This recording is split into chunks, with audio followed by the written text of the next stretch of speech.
네, 뉴스 특보 시작하겠습니다. 오늘도 네 분의 전문가 모시고 현 전국 상황 이야기 나누겠습니다. 네, 소종섭 전 시사저널 편집국장, 여상원 변호사, 이수희 변호사, 하종대 디지털 통합뉴스센터장 나와 계십니다. 어서 오세요. 네, 안녕하세요. 안녕하세요.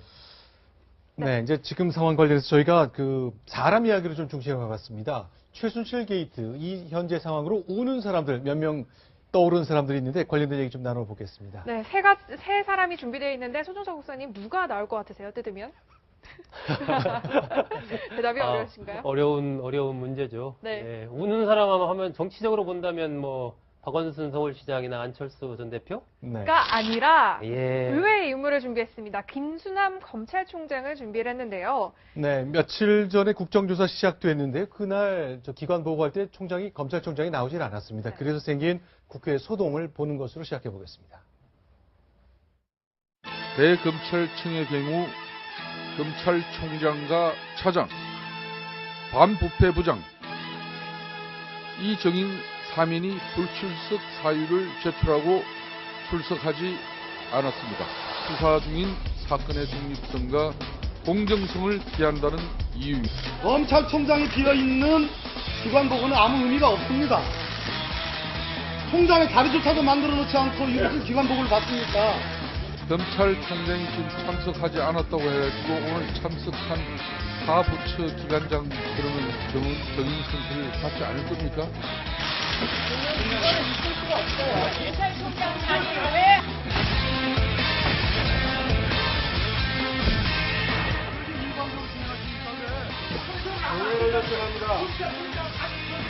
오늘 중에 검찰총장과 차장, 반부패부장의 출석을 할 수 있도록 협의를 요청합니다. 수사 내용을 오늘 이 자리에서 검찰총장이 밝힌다면 어떻게 향후 공정한 수사가 될 것이며 우리 검찰청의 수사 내용을 어떻게 공정한 것을 담보를 할 수 있겠는가. 국회에 정윤회 사건과 관련해서 정윤회 사건을 찌라시로 만든 사람이 누구입니까?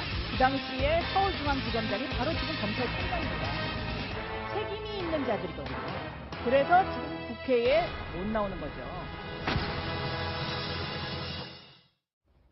네, 지난주 이제 국정감사 시작할 때 기관 보고 출석하지 않았습니다. 그런데 이제 저희가 우는 자라고 표현했습니다. 좀 과장된 측면인 것 같고, 네. 김수남 검찰총장 지금 마음 편한 상황은 아니겠습니다. 그러니까 이게 언뜻 본다면 지금 뭐 검찰이 그 막판에 굉장히 수사를 잘 했다고 네. 야당에서도 뭐 잘한다 이런 얘기를 했지 않습니까? 네. 그런데 이제 우는 자에 왜 들어갈까 약간 의아해하실 분도 있을 것 같은데 네. 기본적으로 지난 그 2014년 11월 달에 있었던 이른바 정윤회 문건 있지 않습니까?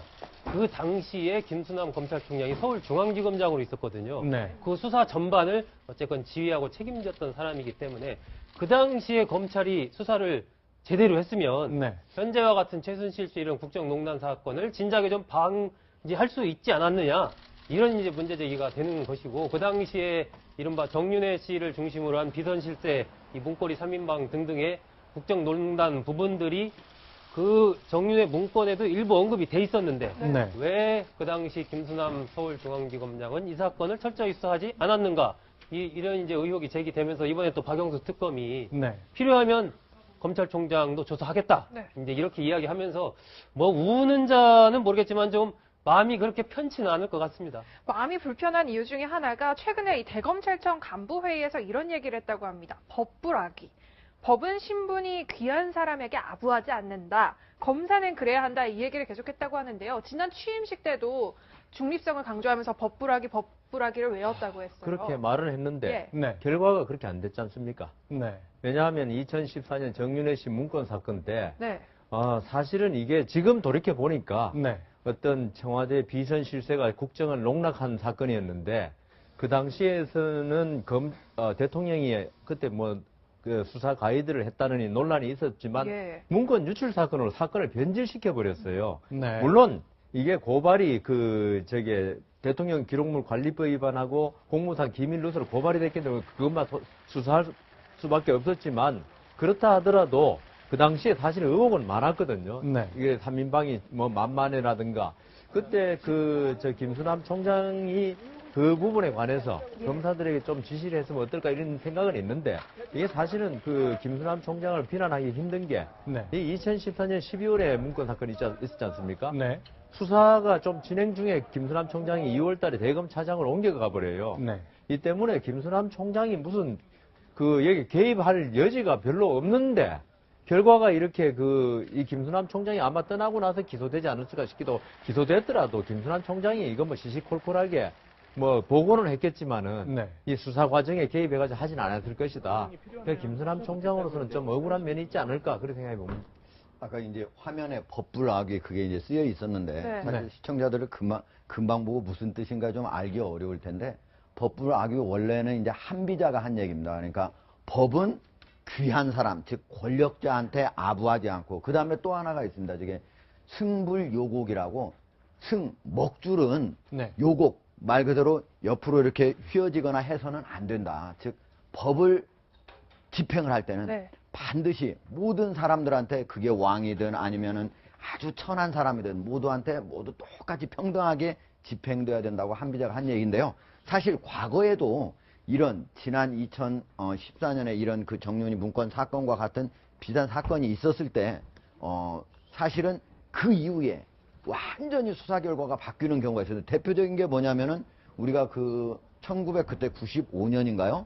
그때 대검에서 서석재 당시 총무처 장관이 술자리에서 4천억 원 전직 대통령의 비자금이 있다라고 얘기를 한 적이 있었는데 네. 대검 중수부에서 그때 조사를 했었습니다. 그때 김성호 법무장관도 하고 그 다음에 국정원장도 했던 당시에 대검의 중수 이과장 했던 분이 그거를 쭉 수사를 하더니 너는 누구한테 들었니? 너는 누구한테 들었니? 이걸 계속 해가지고 11번 마지막 들은 사람은 당구장 치던 곳에서 자기가 누구한테 들었는지 잘 모르는데 결국은 어떻게 보면 슬롯머신에서 한 1,000억 원 정도 큰 돈이 있었는데 그게 부풀려져 가지고 전직 대통령의 비자금으로 둔갑됐다 했지만 나중에 모두 전직 대통령의 비자금이 모두 나와서 사실로 드러났잖아요. 또 하나는 또 그 김기춘 네. 그때 당시에 법무장관하고 끝나고 나서 그때 김영삼 대통령이 대통령 됐을 때 그때 대통령 그 선거운동 시절에 부산에서 여러 기관장 등을 모아놓고 그때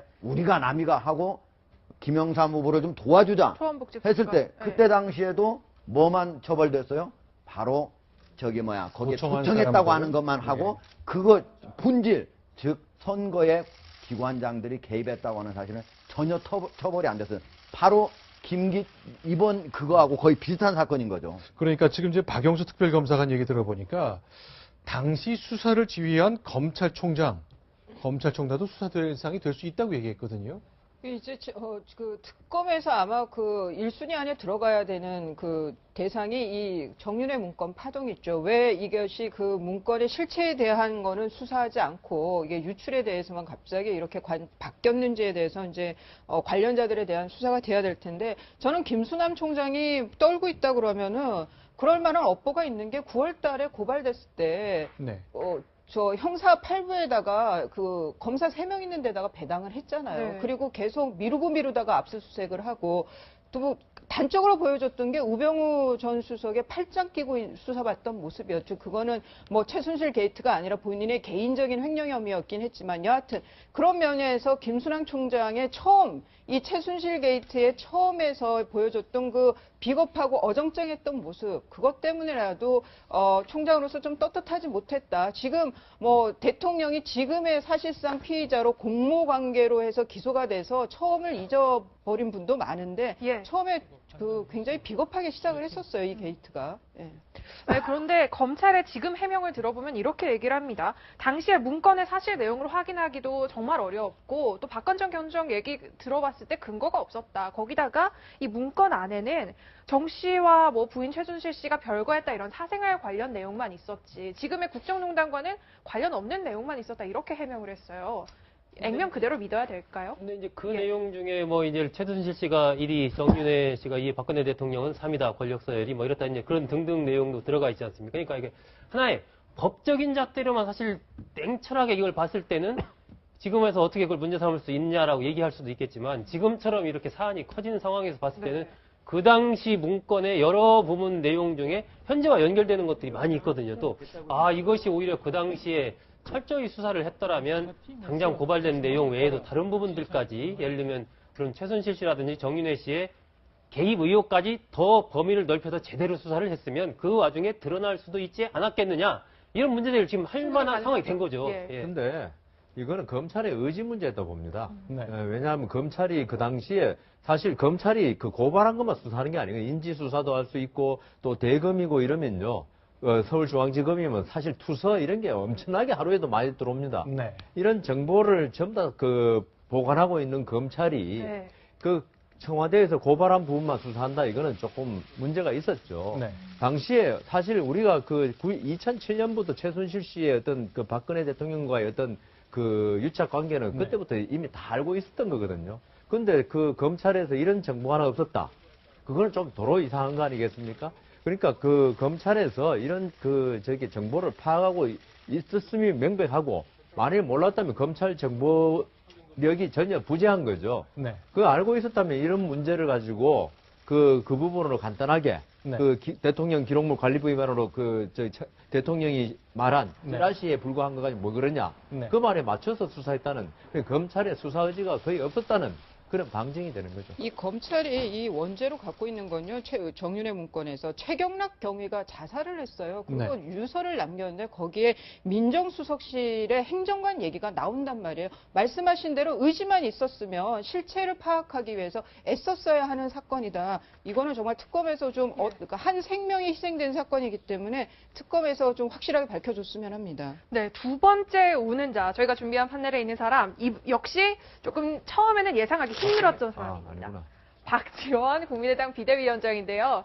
처음에는 국민의당이 그래도 승기를 잡고 있을 거라고 생각을 했는데 그게 아닙니다. 내일 물러나는데 그동안 탄핵안 표결 연기론을 꺼냈다가 지금 항의 문자가 전화가 몇 건이 왔더라고요. 2만 건 넘게 왔답니다. 네. 뭐 2만 건이 훨씬 더 온 것 같은데 박지원 비대위원장이 뭐 정무적인 감각이 굉장히 탁월해서 사실 이번 국면에서 그래도 나름대로 국민의당의 존재감이라든지 이런 것을 나타내는데 박지원 비대위원장이 역할을 해왔죠. 그런데 지난 2일 날 이제 탄핵안 그 표결과 관련해서 그 부분을 발의를 하는 과정에서 네. 네. 그러니까 더불어민주당이나 정의당은 발의를 하자라는 쪽에 섰고 박지원 비대위원장은 발의하는 게 목적이 아니고 이건 탄핵안을 의결을 하는 게 중요하다. 그러려면 새누리당의 비박계와 좀 더 어떤 대통령의 3차 담화 이후에 흔들리기 때문에 그 부분에서 조율이 필요하니까 9일날 해야 된다. 뭐 이렇게 하면서 이제 그 입장을 가져가서 결국은 발의 자체를 못했지 않습니까?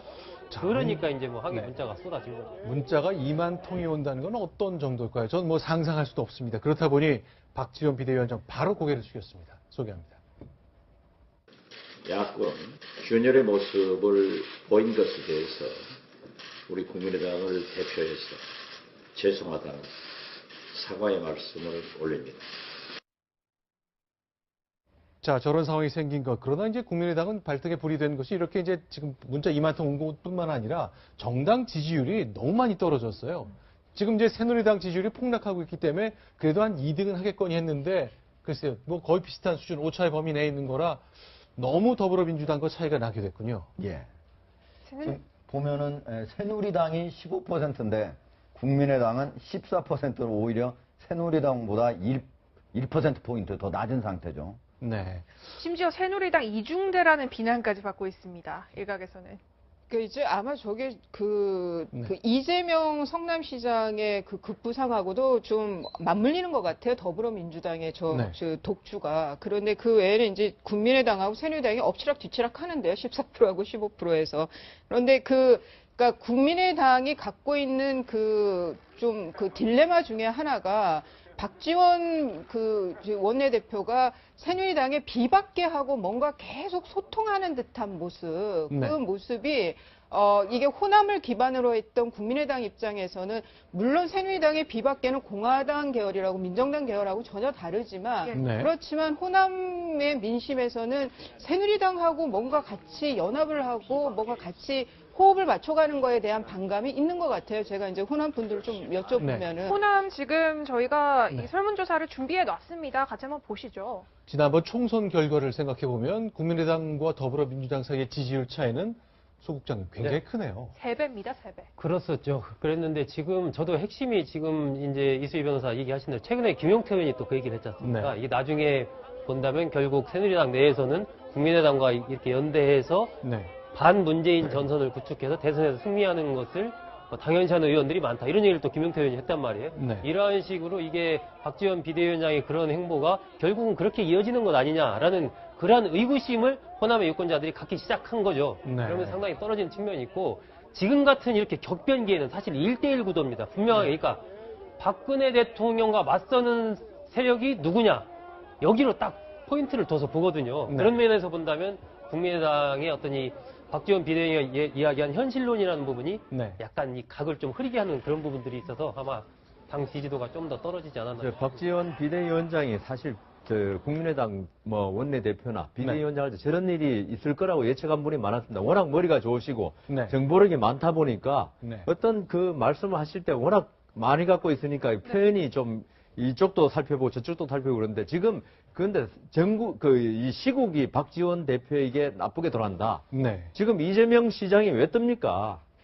자고 우면 없이 그냥 박 대통령 하야해라, 네. 투옥해라, 이런 식으로 막말 비슷하게 계속 던지니까 지금 그 촛불 민심에 의한 민심들이 이재명 시장이야말로 진짜 민심을 대변한다고 전부 다 그래 박수를 치고 있거든요. 네. 이 와중에 박지원 대표는 정치권에서 워낙 오래 계셨고 그다음 현실 정치를 해야 된다. 그러니까 이게 이 말씀하셨다가 또 좀 있으면 물러나고 이 말씀하셨다가 물러나고 자꾸 번복한 듯한 모습을 보이니까 이재명 시장에 대한 어떤 그 반사 효과는 있지만은 네. 비슷하게 지지를 갖다 못 받는 측면이 있다 그런 생각 듭니다. 이런 측면도 있다고 봐요. 왜냐하면 박지원 대표하고 네. 박지원 비대위원장하고 안철수 전 대표하고 같이 네.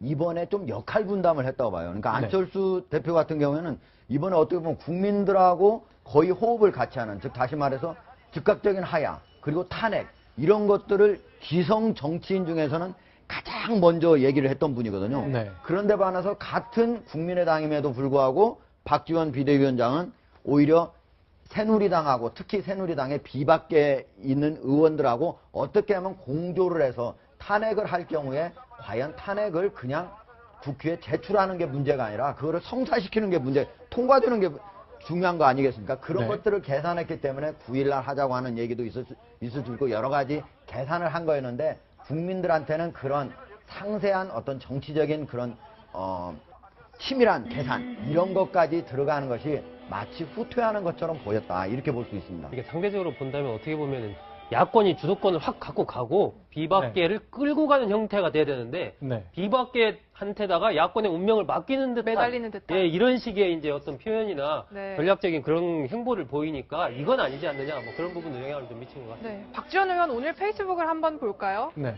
이런 얘기를 했습니다. 퇴진 촛불 집회를 노벨 평화상 후보로 추천을 하자. DJ에 이어서 두 번째 노벨 평화상 수상을 위해서 할 수 있습니다. 이런 얘기를 했는데 논란은 차치하고 이게 가능은 한 겁니까, 하중대 후생님?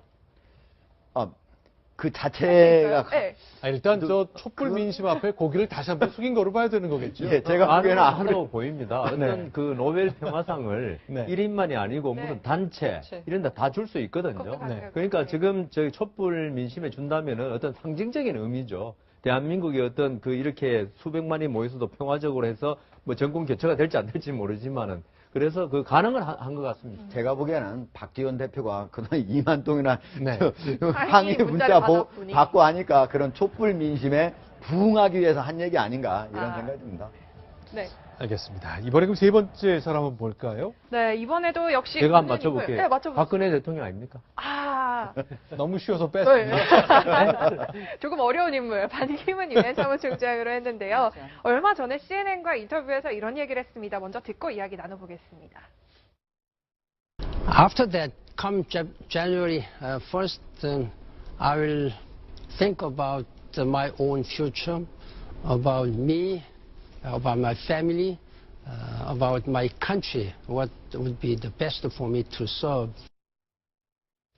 불과 한 2달 전만 해도 반기문 유엔 사무총장이 내년 1월 중순쯤 들어오면 새누리당의 유력한 후보가 되지 않을까 하는 유력이 많이 점쳐졌었는데 이제는 뭐 그렇게 생각하는 예. 사람 없을 것 같아요. 저는 저희 최순실로 우는 자, 박근혜 대통령이 당연히 1등일 줄 알았는데 기가 막혀 울지도 지금 못하는 자 이렇게 하면 나오겠네 보니까. 지금 저는 세 분 중에서 있죠. 네. 최순실로 우는 자라면 당연히 1등은 저는 반기문 총장으로 생각했습니다. 네. 최순실 사태가 나기 전까지만 해도 뭐 친박의 등에 업혀서 꽃감마 타고 새누리당에 들어와서 저희 대선에 나간다고 했는데 지금 최순실 때문에 뭐 친박은 그냥 온 국민의 공적 그리고 새누리당 내에서까지 공적이 돼 있는데 그렇죠. 친박으로 간다는 건 말이 안 되고요. 그다음 그 상태에서 결국 들어오신다면은 결국 저희 제3지대라는 게 있지 않습니까? 네. 뭐 손학규, 정의와 뭐 네. 전 의장 이렇게 해가지고 개헌을 고리로 만들어가지고 어떻게 이제 도모해야 되는데 네. 그것도 지금 개헌이라는 거는 지금 뭐 문재인 대표라든가 안철수 대표가 전혀 미동도 하지 않는 주제 아닙니까? 네. 그거 가지고 이제 제3지대에서 하는 것도 지금 힘들어졌고 만일에 탄핵이 진짜 빨리 끝나거나 대통령이 그럴 리는 없지만 하야가 빨라가지고 내년 한 2월쯤 선거하면요. 네. 반기문 총장 몸풀기 체조도 하기 전에 대선이 끝나버려요. 그래서 반기문 총장이 만일 대선에 꿈이 있었다면은 네. 최순실 사태로 가장 뼈아플 눈물이 거다. 많이 흘려야 될 사람인 것 같습니다.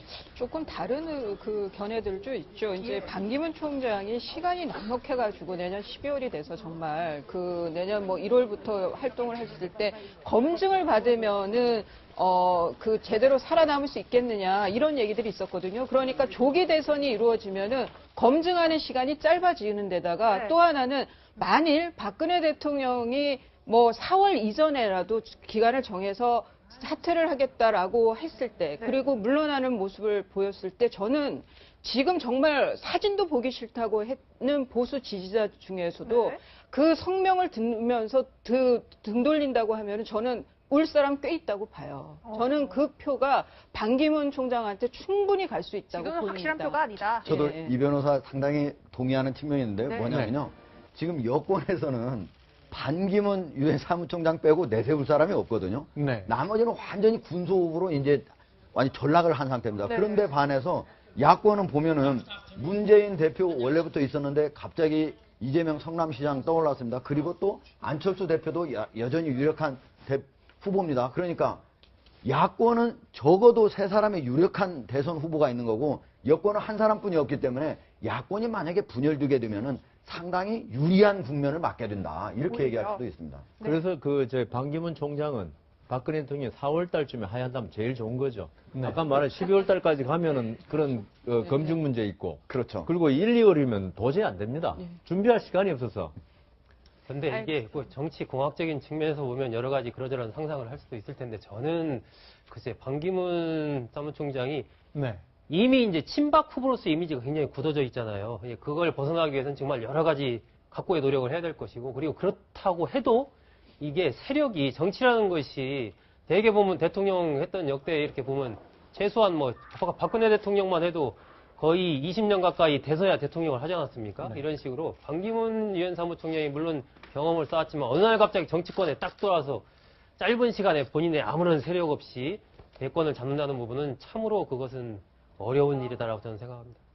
아마 저 반기문 총장이 새누리당에 만일 온다는 게 지금 어느 정도 내부적으로 통하면 저는 친박 구인회가 요즘 회의하고 있다는데 저 매일매일 그분들 만나죠. 자진해서 나갈 수도 있어요. 저는 자기네 입장에서는 대선 후보만 만난다면 만들 수만 있다면 그 후의 일은 그 후의 일이다. 뭐 저는 그런 것도 가능할 것 같아요.